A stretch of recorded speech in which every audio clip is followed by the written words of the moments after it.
Assalamu alaikum, Doctor. It's my honor to standing here asking this question. And at the same time, I'm very sad to ask this question. If the Quran is a book of the guidance, and the Islam is a religion of the knowledge and all this, then why we are Muslim as a nation, as a majority, we are standing in the back among the nations? Why, when we compare our nation with the other nations, we see a big hole between us and them? You was asked a very good question, very important question, very relevant question. That if Quran has so much of information regarding science, technology, it's a book of knowledge, book of guidance, then why are we Muslims backward? It's a very good question. The reason is, if we look back into the history, from the 8th to the 10th century, we read in the historical books, the Europeans, they called it as the Dark Ages. Dark for whom?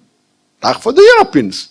The Arabs, the advancement they made in science and technology was phenomenal. If you had to know about science, if you want to do research of science, you had to learn Arabic. Like how today we learn English. At that time, the Muslims were on top of the world because we were close to Quran and Sunnah. Today, the reason the Muslims are backward is because we are far away from Quran and Sunnah. So Quran is not to blame, you and I are to blame.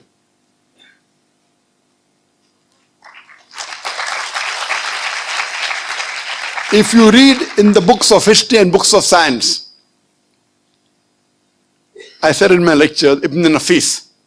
Ibn Nafis, 600 years after the Quran was revealed, was the first to describe the blood circulation. In a textbook, we know about William Harvey, we don't know about Ibn Nafis. So two reasons. Number one, Muslims have gone away from Quran and Sunnah. Number two, media.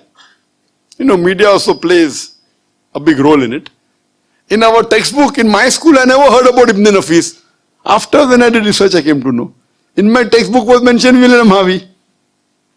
The first person who drew the world map of the world was Al-Idrusi. In 1154, he was a Muslim. Do you know the numbers that we have? 1, 2, 3, 4. What's it called? What's it called? 1, 2, 3, 4. What is it called? Say loudly.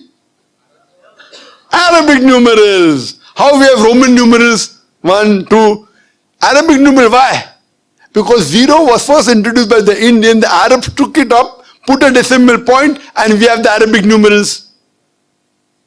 If you know about Al-Abthusi, he was the one who discovered the Pythagoras theorem, which we learn in school. We learn Pythagoras theorem, we don't know the name of Abthusi.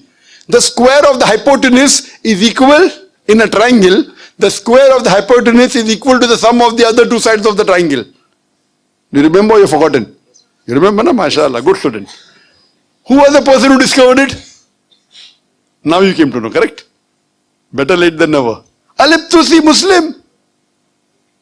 Trigonometry, we learn trigonometry. Who is the main person of trigonometry? Al-Biruni.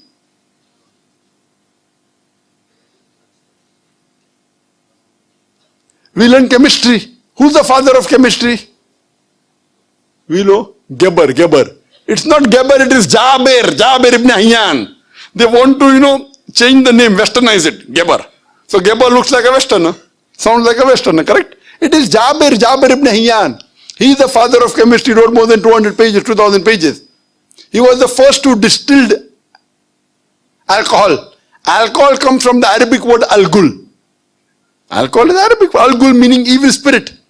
He distilled it. How many people know about Al-Kindi? At the time when Newton, who's the biggest scientist in the world history, Newton said all laws are absolute. Al-Kindi said no, all laws are not absolute, they are relative. Later on, Albert Einstein came.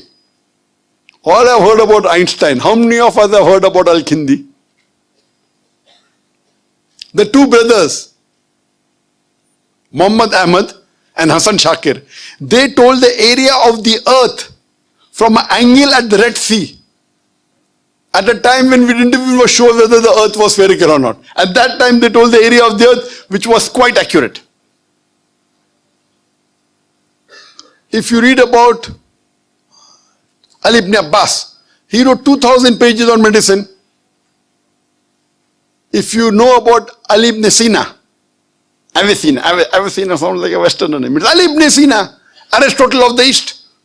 You can keep on giving examples. Muslims were on top of the world because we were close to Quran and Sunnah. Today, we are far away from the Quran and Sunnah. That time, if you wanted to get advanced in science and technology, it was compulsory you learnt Arabic. Arabic was a language on top of the world. Today, where is it?